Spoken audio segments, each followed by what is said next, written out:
So here is where I get to talk about my bits of business and my love for outing in a bad card situation. Hello everyone, my name is Dan Perez. Welcome to Evolving Magic.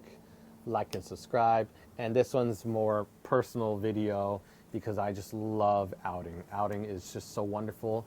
It takes you from a bad situation where, magicians can't do a perfect card trick every time. Like occasionally there's a chance where they messes up. The conditions are not ideal.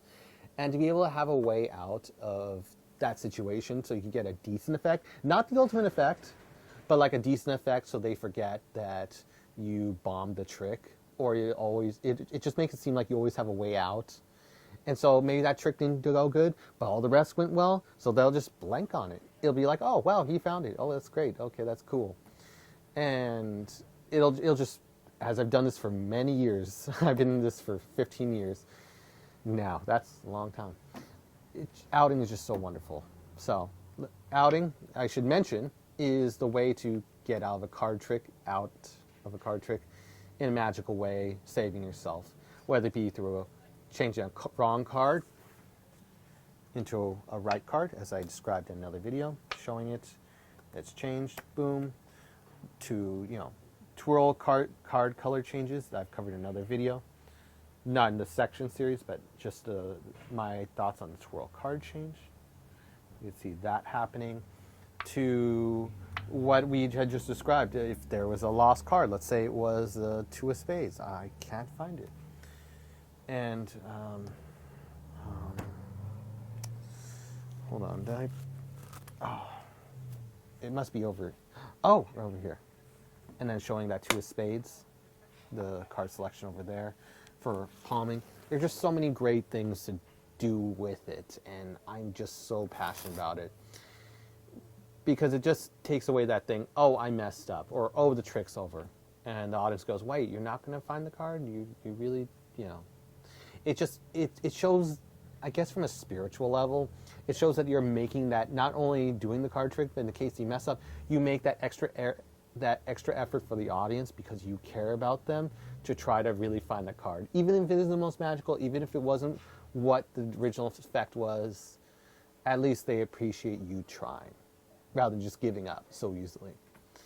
And I guess that's what it's really about. And being deceptive about it is in addition to all the rest. It's a lot to manage, but we try to make it work. So I want to cover, in addition to what we've covered before, I might as well cover one or two additional outs. So I've mentioned a couple, the twirl card color change. You can check in my videos. I've covered that. Palming as an out, which is another one. The drop color change, another one in the sections. Another one, there's the Mexican, I believe I call it the Mexican top change, which here's another one. I'm just going to kind of do a little display reel. Not so much demonstrating how it works because I did cover that in another video, but it looks cool. So I can show a card, that's not the correct one. Or let's say it's not going to be the correct one, it's a prediction that is not correct. And let's say they name their actual card was a Jack of, well, no, let's go with Queen of Hearts. Let's be classic about it. So I say, you sure it was like of all the cards in here, it was really Queen of Hearts? And I do this packet cutting technique, just literally go to selection and cut it to the top. And I say to them, okay, what was the name of your card? It was a Queen of Hearts, and then I can take the card and say, really? Wow, that's just what I had right here. And you can show it, and boom. That looks amazing. So that's the Mexican top change. Again, you can search it up in the video, my videos, Mexican top change. There's that one. But the most venerable one, and I will cover this a little bit, the top change. That's always a classic one. I mean, I did the Mexican top change right here, but also the venerable classic top change. I remember they mentioning in the classics with Di Vernon that he would, I know this isn't the greatest card box for it, but he would bounce a card right on here, and then he would purposefully knock it over or something to that nature. It was his way to practice the top change. And I don't remember, he would knock it over and he would pick it up as he was readjusting Oh yeah, he would be readjusting the card box and he would switch out the cards from there, from whatever it was to. I need a better contrast. If you're trying to balance this ace of diamonds right on there, you're trying to balance it and knock over, and it'd just be knocking over, and he'd pick up this card, you'd be scooping up this card, as he would be taking his hand, so you'd be swapping out the card right here. This card goes right here, and he pulls it on top as you pull it out. There's that. So that is the basic top change. You just keep it stationary. There's like tons of videos. David Williamson has his own segment. I think it's now under Vanishing Ink, but the top change, keeping the hand still. This can move and do that. Just pushing out the top card, aligning it, and pulling it out. And then Shin Lim has some thoughts on this as he says you cover it, the motion. So it's totally covered so you can't even see it, so you show it. And then you keep it stationary right here as you swap it out. And you can switch out the cards deceptively. There's so many different ideas on the top change. I believe David Williamson covered the basics with knocking over, then pick up the card, and then as you're using this pack with this one to pick up, wow, speeding car. To pick this box up, you've switched out the card in the idea of scoop it up, pull it out, and then readjusting it, balancing it. And then you can ask the name of the card and it turns over. In essence, for the real life applications, one basic one is you can set everything aside, and like if it's on the table, that's perfect context to be able to scoop it up. And well, that would lead to my Mexican top change, scooping up the same ideas and doing that. Or you say, and I give it a flick, and it's your card. Or you can do a gag, and then everyone laughs. And as everyone laughs, casually, and adjust the eyes, you can do the top change. Set the deck aside, and turning over, so there's no way to go back to that point. Ask the name of the card, and then flick it and do this. I've seen many great performers do this, a simple top change on stage, and literally get away with it. It's beautiful, beautiful effect. And it's surprising how a simple card trick with the top change can be played well on stage, but it does. I can't remember who did that and got away with it. I think it was John Armstrong who did it.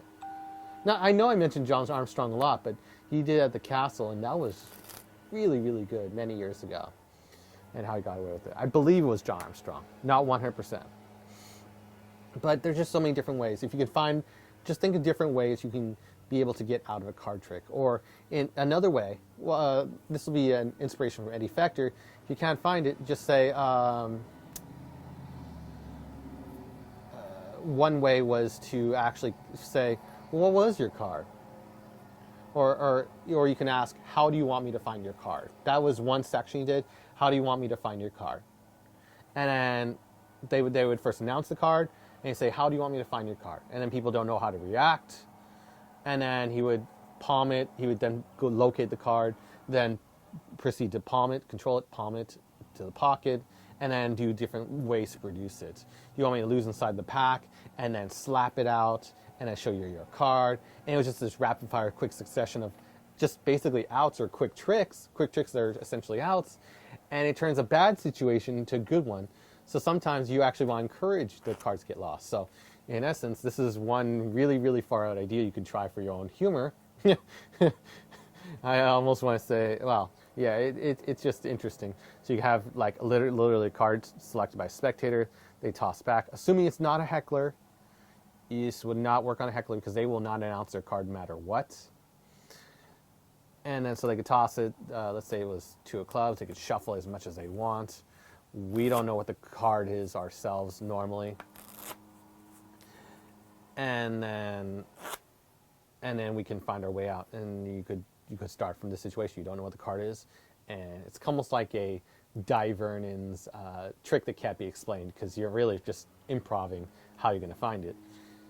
But using sleight of hand, where the trick that can't be explained didn't really use sleight of hand unless you're using Eric Mead's version. So let's say it was 2 of clubs, I believe. 2 of clubs, okay. And then you go, how do you want me to find your card? Do you want me to spell out 2, TWO, that's 3 cards, and get your 2 of clubs? Do you want me to lose inside the pack? So again, 2 of clubs. I want to be absolutely fair. Losing inside the pack and having it go from the pack over to the pocket, and then have it happen not only once but twice, which is an interesting idea. I saw, I believe Hannibal do that idea, just continually going right to the pocket. And so those are little different ideas. Yeah, it's just literally taking the top card, place in the pack, taking a break, and just palming it off again, going to the pocket. I think I saw Hannibal do this like 3 or 4 times as a spectator, and then just screaming WTF. It was great. So there's just a bunch of different ideas you could play with it. And outing is wonderful, always knowing a couple, so no matter what situation you're in, you know how to get out of it and make a bad effect where it was essentially over, you messed up, into a decent or good one. Or in some cases, even better than you originally expected it to be. So with all that said, I hope everyone's having a wonderful day. This is me, Dan, on outing. And hope to see you in the next video. Like and subscribe.